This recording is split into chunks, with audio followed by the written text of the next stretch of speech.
Honourable member ने जो आप सुनते नहीं हैं तो मैं क्या करूं? आप सुनने के लिए तैयार नहीं, आप सुनने के लिए तैयार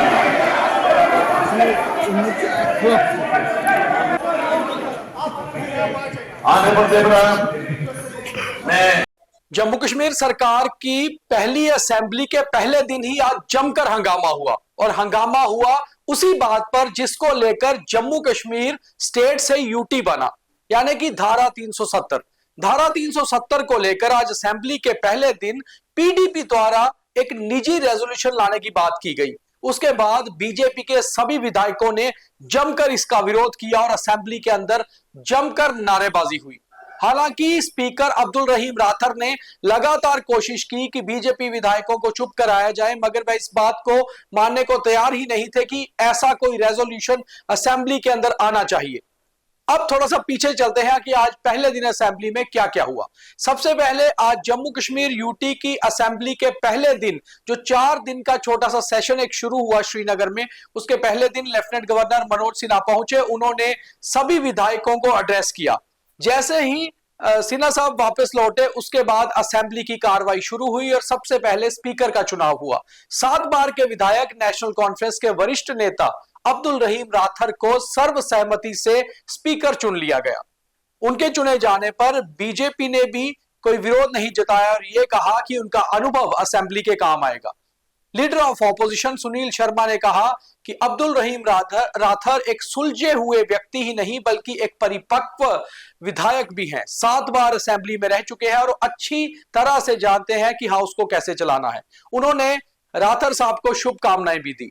उसके बाद हाउस की कार्रवाई शुरू हुई। जैसे कि हाउस की कार्रवाई शुरू हुई, सबसे पहले श्रद्धांजलि दी गई बीजेपी के मरहूम विधायक देवेंद्र सिंह राणा को, जिन्होंने इस बार सबसे ज्यादा मतों से जीत हासिल की थी, मगर कहीं ना कहीं वो इस दुनिया से चले गए। बीजेपी के लिए भी एक बड़ा झटका है। उसके बाद जब हाउस की कार्रवाई शुरू हुई तो पीडीपी के विधायक वहीद परा ने एक निजी रेजोल्यूशन लाया।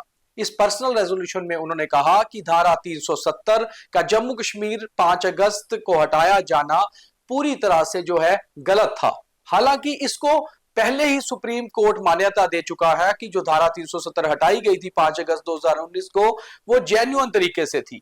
जैसे ही ये रेजोल्यूशन पढ़ना वहीद परा ने शुरू किया, उसका विरोध शुरू हो गया और विरोध करने में सबसे आगे थे बीजेपी के 28 विधायक। उन्होंने खड़े होकर अपनी चेयर्स पे ये कहा कि ये बेहद ही गलत है।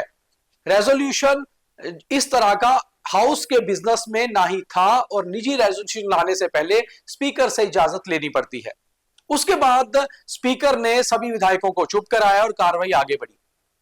चीफ मिनिस्टर उमर अब्दुल्ला ने भी अपने जो वक्तव्य दिया उसमें यही कहा कि कोई भी हाउस में अगर रेजोल्यूशन लाया जाए, चाहे वो पर्सनल हो, उसकी जानकारी स्पीकर को या हाउस को होनी चाहिए और हाउस के अंदर जो कार्रवाई चलेगी उसकी एक लिस्ट होती है, सूची होती है, उसके अनुसार ही कोई भी रेजोल्यूशन आता है। अगर आप कोई पर्सनल रेजोल्यूशन भी ला रहे हैं तो आपको उस पर्सनल रेजोल्यूशन को स्पीकर को पहले बताना है और उनकी इजाजत से ही पेश करना है। कहीं ना कहीं ऐसा लगा कि उमर अब्दुल्ला भी धारा 370 को हटाए जाने के खिलाफ ला रहे पीडीपी के रेजोल्यूशन के विरोध में खड़े हुए। हालांकि पीपल्स कॉन्फ्रेंस का एक ही विधायक है सज्जाद लोन, जो पिछली बार बीजेपी पीडीपी सरकार में थे, वो कहीं ना कहीं बीजेपी के साथ खड़े नजर आए। कई सारे ऐसे मुद्दों पर जहां बातचीत हुई उस समय पीपल कॉन्फ्रेंस के इकलौते विधायक सज्जाद लोन ने बीजेपी के बेंचेस का साथ दिया। वहीं उमर अब्दुल्ला जब अपनी बात रख रहे थे निजी रेजोल्यूशन पर तो पीडीपी के तीनों विधायक उसका विरोध करने लगे, मगर नेशनल कॉन्फ्रेंस जो मेजॉरिटी में भी है हाउस के अंदर, उनके विधायकों ने भी जबरदस्त तरीके से पीडीपी को लताड़ लगाई और उनको चुप रहने को कहा। तो इस तरह ये हाउस की पहली कार्रवाई आज चल रही है, जो आज दोपहर बाद तक चलेगी। जो खास होगा वो हम आपके तक पहुंचाएंगे, मगर फिलहाल असेंबली पहले दिन की जो है हंगामे के साथ शुरू हुई और हंगामा क्या हुआ ये भी हमने आपको बताया है। आप तस्वीर में शॉर्ट्स में साफ देख रहे हैं। तो आगे भी जिस तरह कार्रवाई चलेगी, आपका पसंदीदा चैनल द न्यूज रूम 24 आवाज आपको हर चीज को पूरे शॉर्ट्स के साथ और पूरी विस्तार के साथ बताता रहेगा। लगातार देखते रहिए द न्यूज रूम 24 आवाज।